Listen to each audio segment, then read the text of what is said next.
वो राज्य के महाधिवक्ता हैं। तो नोट करेंगे इसको। आर्टिकल 165 में है। तो कौन होता है? राज्य का सर्वोच्च विधि अधिकारी होता है, राज्य का सर्वोच्च विधि अधिकारी।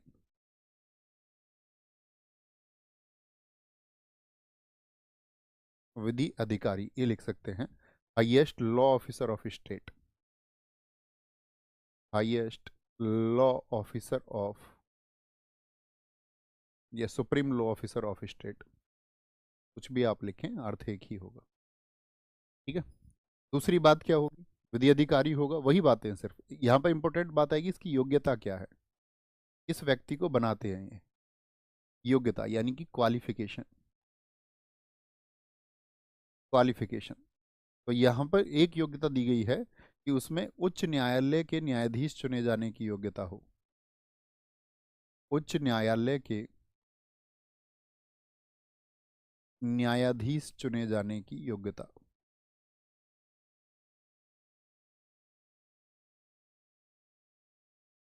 चुने जाने की योग्यता उसमें हो।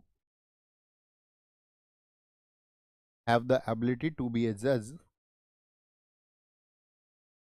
तो हाई कोर्ट में जज बनने की दो योग्यताएं होती हैं, मैं आपको बताऊं कि कोई भी व्यक्ति अगर उच्च न्यायालय में 10 वर्षों तक क्या कर चुका हो, वकालत कर चुका हो, यानी कि वहां पर अधिवक्ता रह चुका हो, एडवोकेट रह चुका हो, या फिर ऐसा हो सकता है कि भारत की सरकार के किसी ट्रिब्यूनल में उसने, किसी ट्रिब्यूनल में 10 वर्ष तक कोई न्यायिक पद संभाला हो, यानी कि किसी भी जुडिशियल पोस्ट पर रहा हो, चाहे किसी भी निकाय में रहा हो, जुडिशियल पोस्ट पर रहा हो, या हाई कोर्ट में वकील रहा हो, तो वो व्यक्ति कौन बन सकता है आपका? उसको हाई कोर्ट का जज यानी उच्च न्यायालय का जज बना सकते हैं। ठीक है। लेकिन यहाँ पर जो आपका महाधिवक्ता है इसके लिए 3 शर्त बताई गई हैं। तो एक तो 10 न्यायिक पद वाला हो गया, एक हाई कोर्ट में आपका जस्टिस बनने वाला हो गया, और तीसरा बताया गया है कि वो 5 वर्ष तक बैरिस्टर रहा हो तो भी योग्य हो जाएगा। तो बैरिस्टर जब शब्द आता है तो मैंने आपको एक बार समझाया था कि आपका लॉयर, एडवोकेट और बैरिस्टर में क्या अंतर होता है, आप समझते हैं? लॉयर होता है जब व्यक्ति एलएलबी की पढ़ाई कर रहा हो, और अगर हम बात करें एडवोकेट, जब वो किसी का पक्ष अपना, उसकी वकालत पूरी हो चुकी हो, पढ़ाई उसकी हो चुकी हो, और अदालत में किसी का बचाव पक्ष रखे, तब उसको एडवोकेट कहेंगे। तो मुझे बताएं बैरिस्टर कब कहते हैं उसको? जब वो किस देश से पढ़ाई करके आया हो लॉ की। तो मुझे बताएं एक बार सारे लोग साथी। अच्छा लगेगा जान के कि आप लोग जानते हैं। इंग्लैंड, ब्रिटेन, यूके, बहुत बढ़िया, बहुत शाबाश। अगर यहाँ से पढ़ाई करके आया है तो फिर उसको हम बैरिस्टर कहेंगे। तो 3 योग्यताएं हैं यहाँ पर। 3 योग्यताएं कौन कौन सी हैं? पहली तो है 10 वर्ष तक न्यायिक पद पर रहा हो, 10 वर्ष तक किसी न्यायिक पद पर रहा हो। ये मैं आपसे पूछूंगा जब मैं आपको कल की क्लास में हाई कोर्ट पढ़ाऊंगा। न्यायिक पद पर रहा हो। ठीक है। Held judicial office for, held judicial office, judicial office for 10 years, 10 years. अगली बात क्या है? 10 वर्ष तक हाई कोर्ट में अधिवक्ता रहा हो, 10 वर्ष तक हाई कोर्ट में, हाई कोर्ट में अधिवक्ता हो, 10 वर्ष तक हाई कोर्ट में अधिवक्ता हो। Advocate in high court, advocate in high court for 10 years. और तीसरी योग्यता क्या बताई मैंने? 5 वर्ष तक बैरिस्टर, 5 वर्ष तक barrister, barrister for, barrister for 5 years, 5 years. ठीक है। तो ये तो उसकी योग्यता हो गई। अब योग्यता तो हम बात समझ गए, लेकिन उसको नियुक्त कौन करेगा? बोलेंगे भी फटाफट से, उसको नियुक्त कौन करेगा? बेटा मैंने आपको वो बोल रखा है, इन बच्चों को देखा करो। कोई दिक्कत? बोलेंगे भी फटाफट से। सर हिंदी और कंप्यूटर की क्लासेस भी स्टार्ट कर दीजिए। देखिए हिंदी का तो कोई मतलब नहीं बनता। ठीक है। एसएससी के एग्जाम्स में, जिन कोर एग्जाम्स के लिए शुरू हुआ था, तो हिंदी तो यहाँ पर कभी शुरू नहीं होगी। इस चैनल पर हिंदी नहीं पढ़ाई जाएगी। हिंदी को अगर आपको पढ़ना है तो मैंने RWA मेन चैनल रोजगार विद अंकित पर आप कोई प्लेलिस्ट मेरी सर्च कर सकते हैं। ठीक है। ये सर्च कर लेना, विनायक बैच नवीन सर, यूट्यूब पर फ्री ऑफ कॉस्ट मिल जाएगा। कंप्लीट हिंदी है और सर्वश्रेष्ठ हिंदी में से एक हिंदी। ठीक है। तो यहाँ तो कोई मतलब नहीं है। और कंप्यूटर की बात रही तो कंप्यूटर प्रीलिम्स में नहीं आता है, कंप्यूटर मेंस में आता है। तो जब आपका मेंस होगा उससे पहले कंप्यूटर की क्लासेस आप सब लोगों के लिए फ्री ऑफ कॉस्ट यानी मेंस से पहले करा दी जाएगी। ओके, कंप्यूटर ज़रूर होगा लेकिन समय से होगा। ये बोला करो कि आप अपने हिसाब से देखा करो, इतने तुम चॉइसी हो ना। क्या बात है यहाँ पर? तो अब इसकी नियुक्ति कौन करेगा ये बात लिखें। नियुक्ति कौन करेगा? थोड़ा आइडिया लगाइए और आंसर करिए। अपॉइंटमेंट किसके द्वारा होगा? रिक्वेस्ट है मेरी, ना करें अतिरिक्त बातें, कोई अर्थ नहीं है। हम अपने आप देख लेंगे आपके लिए क्या करना है, क्या जरूरी है। नियुक्ति अपॉइंटमेंट वो क्या होगा? राज्यपाल द्वारा होगा। किसके द्वारा होगा? राज्यपाल द्वारा होगा। और यहाँ पे इंपॉर्टेंट बात है कि मंत्री परिषद की सलाह पर होगा। किसकी सलाह पर होगा? मंत्री परिषद की सलाह पर, on the advice of council of ministers by governor होगा। ठीक है, कितने दिन के लिए होगा भैया नियुक्त कर दिया जाएगा ऐसे व्यक्ति को? तो कार्यकाल क्या होगा उसका? कार्यकाल राज्यपाल के प्रसाद पर्यंत होता है। कार्यकाल क्या होगा? राज्यपाल के प्रसाद पर्यंत होंगे। और राज्यपाल के प्रसाद पर्यंत, अगर हम टर्म्स की बात करें या टेन्योर की बात करें तो क्या टेन्योर होगा? During the pleasure of governor, during the pleasure of governor, governor.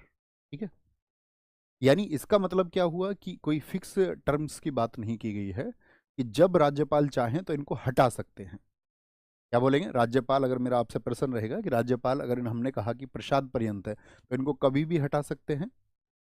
Can be removed any time, कभी भी हटाए जा सकते हैं। यस और नो, तो आपका आंसर आना चाहिए जी भैया, हटा सकते हैं। ओके, कोई दिक्कत? राज्यपाल के आपका प्रसाद पर्यंत होंगे। यहाँ पे याद रख लेना, लेकिन एक एज बताई गई है इनके लिए। क्या बताई गई है? जनरली जो उम्र सीमा बताई गई है वो 62 वर्ष बताई गई है, उसको भी नोट कर लेना यहीं पर। उम्र सीमा बताई गई है कि 62 वर्ष की उम्र सीमा होगी। तो अगर कोई व्यक्ति राज्यपाल के प्रसाद पर्यंत है तो इसका मतलब इस्तीफा भी किसको देंगे वो? अगली बात पर चलते हैं।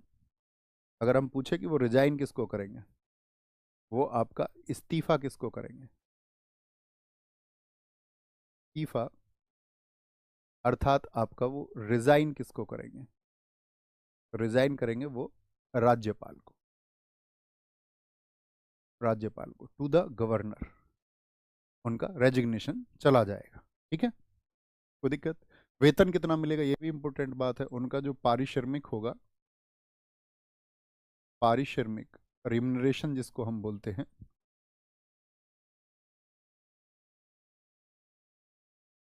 पारिश्रमिक कितना मिलेगा ये इंपॉर्टेंट बात है। तो पारिश्रमिक नोट करना, ये फिक्स नहीं होता है, राज्यपाल द्वारा निर्धारित होता है, प्रत्येक राज्य में अलग अलग होता है। राज्यपाल द्वारा निर्धारित होगा, decided by governor, decided by governor होगा।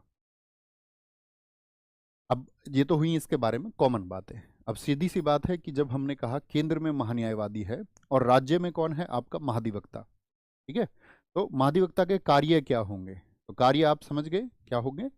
कार्य उनको लिख भी लेना, ऐसा नहीं है कि सिर्फ माइंड में रखें, नोट भी कर लें उसको। कार्य क्या होंगे, इसके वर्क फंक्शंस क्या होंगे, या फंक्शंस लिख लें या वर्क लिख लें। क्या कार्य होंगे? दो कार्य होते हैं, एक तो राज्य सरकार को कभी भी जरूरत होगी कानूनी मामलों में तो सलाह देगा। राज्य सरकार को, राज्य सरकार को, राज्य सरकार को कानूनी मामले में सलाह देना,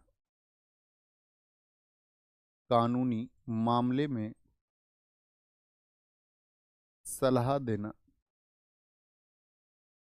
क्या बोल सकते हैं इसको? राज्य सरकार को कानून है यानी कि एडवाइजिंग द स्टेट गवर्नमेंट, राज्य सरकार को कानूनी मामलों में सलाह देगा। राज्य में, राज्य में उच्च न्यायालय, जो आपका हाई कोर्ट होगा राज्य का, उच्च न्यायालय या अन्य न्यायालय में,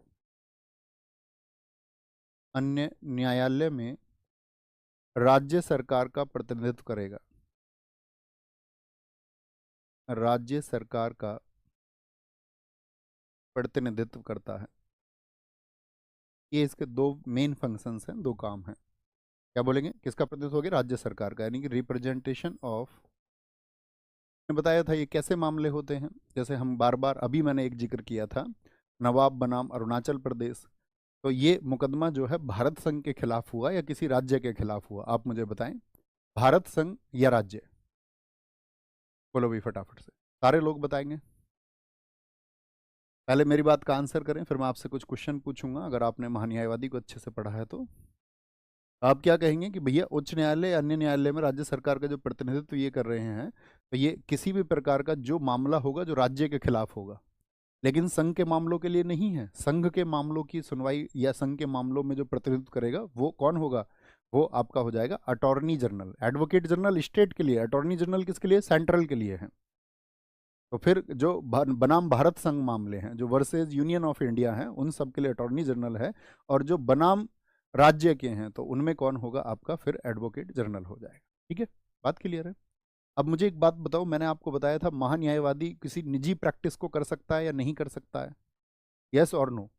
तो हमने वहां पर बताया था कि जो आर्टिकल 76 में कि महान्यायवादी निजी प्रैक्टिस कर सकता है, लेकिन इस बात का ध्यान रखना होगा कि कोई भी कार्य ऐसा ना हो जो भारत सरकार के विरुद्ध में हो, या किसी ऐसे पक्ष की सुनवाई या किसी ऐसे पक्ष की कवायद नहीं करेंगे जो भारत सरकार के खिलाफ हो। वैसे ही यहाँ पर वो नियम किसके लिए हो जाएंगे, वो राज्य सरकार के लिए हो। बात क्लियर है, किसके लिए हो जाएंगे, राज्य सरकार के। अब मैंने एक रूल बताया था आपको जब आर्टिकल 76 पढ़ाया था कि भैया 76 में कितना जोड़ें, तो वो दोनों सदनों में बैठ सकता है आर्टिकल 88 में।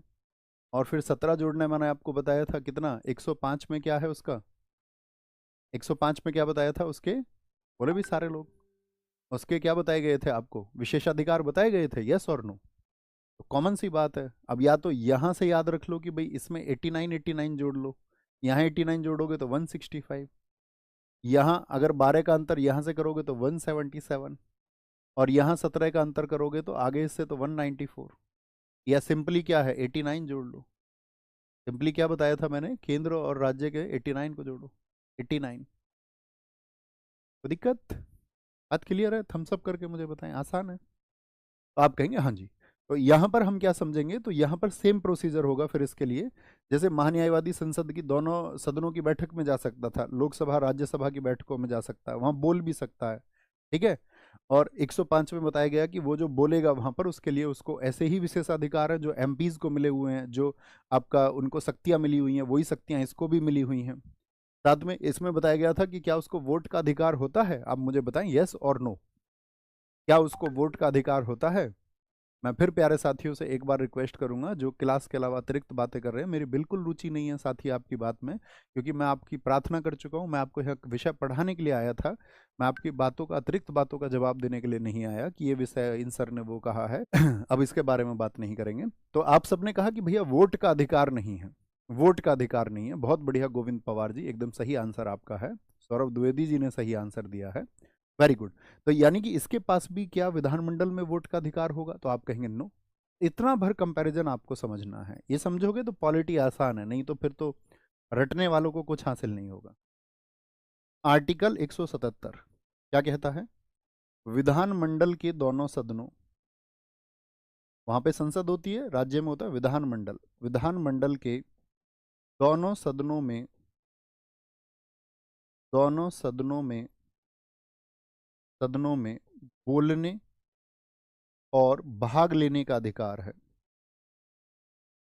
भाग लेने का अधिकार है। मेरा प्रश्न आपसे ये है, आप मुझे बताएं, दोनों सदन जब मैं कह रहा हूं विधानमंडल में, तो उन दोनों सदनों के क्या नाम है, लेकिन वोट का अधिकार नहीं है, ये बात लिख लेना, वोट का अधिकार नहीं है उसको, ठीक है। तो क्या कह सकते हैं, right to speak and participate.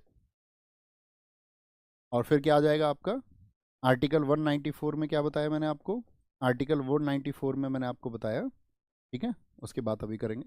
तो मैंने कहा विधानमंडल, जैसे केंद्र में संसद होती है, संसद के कितने अंग होते हैं, तो आप कहेंगे भैया संसद के दो अंग होते हैं, लोकसभा और राज्यसभा। राज्यसभा को हम अपर हाउस बोलते हैं या नहीं, उच्च सदन, हाँ जी बोलते हैं। लोकसभा को हम निम्न सदन कहते हैं, जो कि दूसरा उसका सदन है, आप कहेंगे हाँ जी उसको निम्न सदन कहते हैं, लोकसभा होता है। तो दो वहां पर होते हैं आपका, क्या बोलेंगे, संसद के, जिनको हम बोलते हैं सदन। ऐसी विधान